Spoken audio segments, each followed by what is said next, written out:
I'm not even gonna give an intro to this video. I'm just gonna get straight in because this is an emergency, okay? We're going through one of the most deepest recessions ever known to man, okay? We're going through most diabolical recessions that nobody's talking about in the current society. We're going through, and it's affecting everybody. It's affecting businesses. I mean, it's affecting churches. I mean, it's affecting everybody. You know, you have preachers forcing people to stay in the congregation just collect some. I said, close them doors. Ushers, close the doors. Close the doors. Close the doors. Money, you know, close them doors, okay? We're going through a very serious recession, and what I want to do is I want to talk about this recession because you're not talking about it in the media. You're not really hearing about it. But I can tell you that I definitely feel it. Okay, and I'm one of the culprits behind this, the recession that I want to talk about right now. And what I want to talk about today is the current trust recession that we're currently going through. You know, as I call it. Us as a society have lost trust in everything. And I see it in myself. How do I put this? We've lost trust in the media. You know, think about the different institutions that we used to have trust in. We used to have trust in our school systems. What is that going to happen? I mean, we don't even trust. I was talking to my son's mom the other day. We were watching my girlfriend the other day, and we were watching a documentary about kids and how there's not that much male influence in the school systems anymore. And I'm raising boys. You know, boys need men. You know, we need men around. Boys need to be pushed around a little bit. They don't really listen to mom sometimes. You know, I don't know if it's a kind of biological thing, but she made a comment and she said, you know, why don't they change this in the schools? And I told her, and I was like, what makes you think the schools are responsible for raising your kids? You know, but on second thought, now that I think about it, that's one of the reasons why school was invented. These kids spend more time in school than they actually do at home. You know, and that influence that was there at school is something that we actually trusted in. We trusted in the coaches. We trusted in the teachers. We trusted in the influence that they had on our children. Used to. Not anymore. Is it the woke stuff that's been happening that has changed our trust in the schools? Is it because we don't pay teachers enough? Kind of a little bit off topic as it pertains to, you know, my usual what I talk about here. I'm gonna go ahead and get comfortable. I'm gonna go ahead and open up the bottom so, you know, you guys can see, can relax here. Sit down, come down, watch the video, enjoy yourself. Okay, this is a little Brian commentary. It's what? It's Wednesday today, so, you know, you get my little, put in my little 2 cents. I don't know what it is about the school system, but it's scary being a parent in this day and age because it's all on you. The school system we don't trust. Let's move into the next institution that we used to trust, the religious system. We used to put a lot of weight in the churches.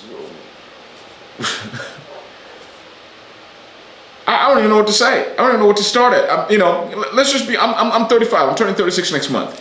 You know, growing up, my mom was, initially we were Catholic, and then eventually went to Pentecostal. But church was a serious thing. You know, I didn't steal from the cookie jar because I thought Jesus was watching. My kids go to church on Easter, on Christmas. And that's just me being honest. Not proud of it, but that trust that I had in the institution of the church is gone. You know, you have so many fake pastors out here. You have so many fake parishioners, you know, it's fake. It's just a lot of fakeness all over the place. You know, we don't trust anything. We don't, I mean, honestly, you comment down below, who do you really put your trust in? What institution do you really trust? And well, let's move on to the next institution. Do you trust the government? We used to trust the government. To at least, okay, there's one thing we trust the government. We trusted them to at least be spending our dollars, our tax dollars wisely. Man, have you seen what Elon Musk been finding out? Okay, no, you gotta be an Elon Musk fan, but come on now. We're sending money to freaking somewhere in the Middle East to study gay frogs or something. I mean, it's all kind of weird stuff. And it doesn't make sense. And you know it's BS propaganda and somebody's taking that money and you know what they doing. Can't trust the government. Can't trust the schools. Can't trust the churches. You know, who do you trust? Can you trust the media? Oh my God. You know, I mean, come on now. I used to wake up every single morning, and one of my rituals was to watch nightly news. Okay, what's that guy's name? Nightly news host? Nightly news. I used to watch this guy religiously every morning, just kind of get my little, what do you call it? Nightly host of nightly. You can't even trust Google right now. Unless the host. I mean, that's another thing. You can't even trust first page of Google. Remember when you used to get into arguments and you just Google it? Man, look, I Googled it. You can't do that anymore because it's all BS. Okay, it's all BS. It's all BS. You know, Lester Holt. I used to wake up every single morning, and I just would watch Lester Holt for a good. You got a little 20-minute nightly news. Give me a little, recap. All right, cool. All right, everybody died. Everybody didn't die. Okay, cool. Weather. All right, cool. All right, I got enough. But I remember when I stopped watching Lester, it was whenever that Ukrainian thing happened, and I could just tell the Ukrainian war started, and then there was that October 7th, the thing that happened with Israel, and you could just smell the bias. It's like, damn, you can see how the stories were being portrayed. If you truly understand the conflict going on with Russia and Ukraine, you can sense that history is much deeper.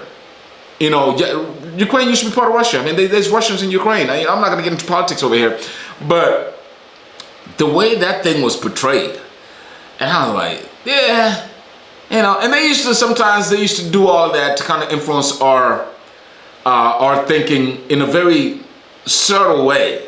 It wasn't just so out there, but man, it just gets ridiculous with the way things are. I stopped watching the nightly news.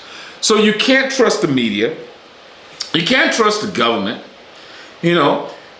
Science. Oh my God, this is another thing that's just gotten ridiculous. I don't know if you guys remember a few years back, people starting to argue, what is a woman? Should women play as men? What are we talking about? And you have real scientists that come out here. What is this world famous scientist? I'm gonna bring this guy up.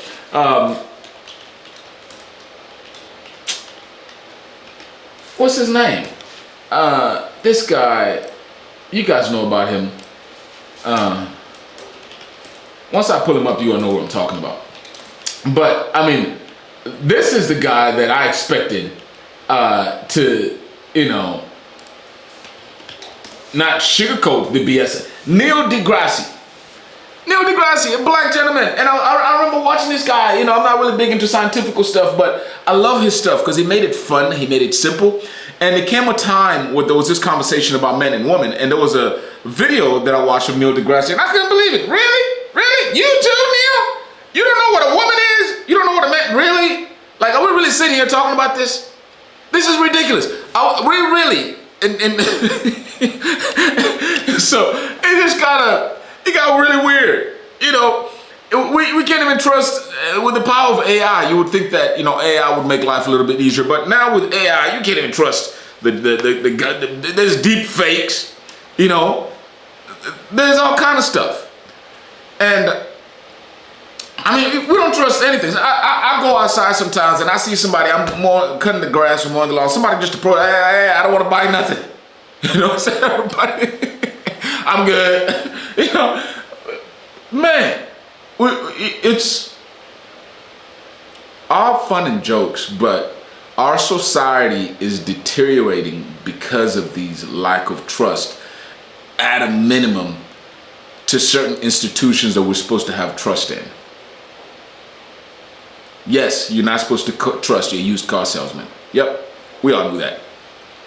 Yeah, we kind of got to that point where, yeah, you know what? Don't trust, that guy is selling you jewelry at the jewelry store. He's trying to take advantage of you. Or don't trust that door-to-door guy that is selling you a $5,000, $10,000 vacuum cleaner that you're going to be paying monthly for $30 for the next 30 years. Yeah. But I never fathomed living in a society where we could not trust our church, where we could not trust our school systems, where we could not trust our government, where we could not trust our scientists, where we could not trust the tech that we use. We cannot trust these things. And man, it's got to be horrible being a salesperson in this day and age, because, and I feel it too, more prevalent now than I even before. I launched my course. By the way, if you want to work together, trust me, I got the best course. Okay, that's probably not a good time to talk about that. But I noticed it when I started with my course, and I would get a lot of clients. I mean, there was just people that were just ready to buy. But, add in there, a lot of people are broke right now. The recession is not just a trust recession, but there's something going on with the economy. But I noticed that there was,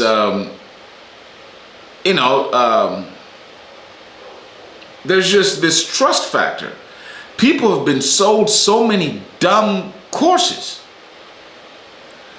that when I get them on the phone, I know what I'm doing. I know that there's value in what I'm teaching.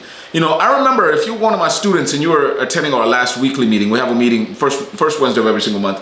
Man, I damn near cried when I got out that meeting. If you're watching this, I really appreciate all you students and everybody that joined in. It was a small group of a few of us, and I think I made a comment about, I'm not the smartest guy in the book. I'm dumb. I graduated with a 1.8 GPA. And then one of my students was like, Brian, we're not even going to allow you to go there. You've created this amazing course. You know who you are. And then, a lot of people just started kind of just encouraging me. And I'm like, yeah. Because sometimes, especially when you're launching a new product into the marketplace, you think it's a good idea, but the market is going to judge if it's a good idea or not. And it was the most amazing moment for me, because it's been a tough, I want to say 2 or 3 months, as far as in my course business, with just speaking with a lot of leads, and a big part of it is I was just busy with a lot of loans. Partly the reason I haven't been here on camera. This is one of the reasons that I sell my courses, is to get on here and educate people about my courses. I haven't had time to do that, but I have noticed there's been a reduction in the trust. There's a gentleman that just purchased yesterday, and he's been watching me for some time. I was having a call with him, and I said, man, you've been in my system since December, man. What's going on? And he had made a little comment. He said, man, I just, I invited him to my last meeting, and he said, one of the things and the reason why I really signed up is because of you. You seem like you really care about your students being succeeding. And I was like, yeah, I do, but going back to the topic here, I don't know how our society is going to exist in a world where trust is non-existent, especially in some of the institutions that we're supposed to put our trust in. It's very scary.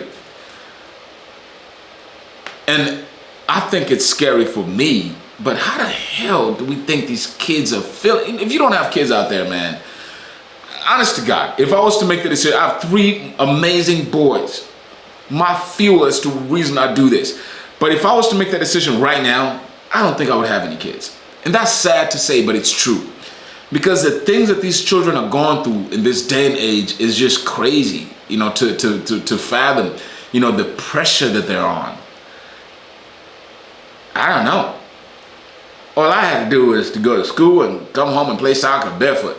When I was in Africa, we didn't have the PlayStation, the big TV. We didn't have the Nike shoe. We didn't have.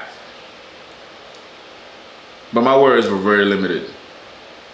When I became a teenager, I just had to worry about talking to the girl and see if I can get her number, ask her to a homecoming dance.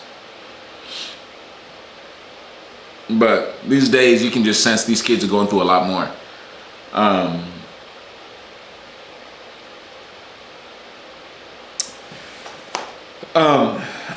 As I was talking to my girlfriend, I was talking to her about how society has changed from the way it used to be until now, in a sense of where did we get majority of our influences back in the day? And maybe you can agree or disagree with this, but we grew up in a time where your influences, the way you walk, the way you talked, how you styled yourself, how you dressed, was influenced based on your surroundings, your society. You had your neighbors, your community influenced a lot of your thinking. And then if it stretches just a little bit further, you went to church, and that influenced a little bit of your thinking, your growth, your ideals, your pursuits. And then if you go a little bit further, you involve the school system. So now we live in a place where the community, the people that you hang out with, influence the way you think, the way you carry yourself. And then you go to, church that instills some values, some morals, some principles to live by. And then you go to school and you get some intellect. And these are the things, the institutions that did that, and then we build our society together with the government. We would vote people in that went out there and represented us. Eventually, as time goes on, that has changed dramatically. What do you think your kids right now are getting majority of their influence? It ain't school. Because they're just getting taught to memorize a bunch of shit. It ain't the church. Because you guys are not going to church. I don't either. Very once in a while. I can tell you it's not at home. Unless you're very active. And maybe you might tap into 5 to 10% of influence in your children. Because they're still, they're kids. So they're very observant. But let's just be honest. Majority of our children's influence is because it's social media. It's social media and the friends that they hang out with. They're not being influenced at school. They're not being influenced at the church.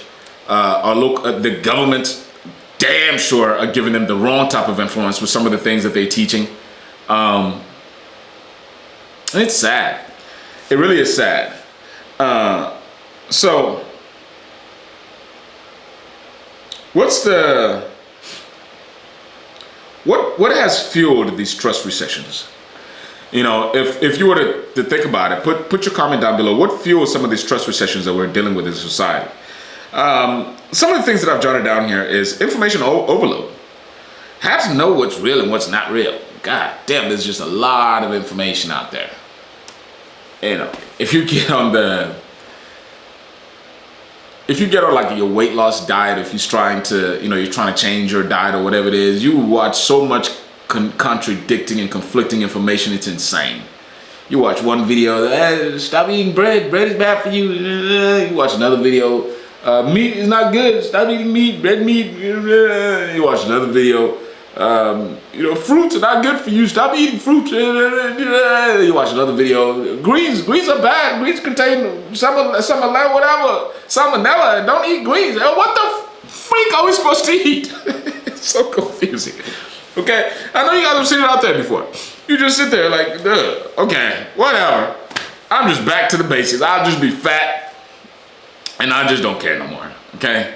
So, information overload, man. Everybody thinks they're an expert.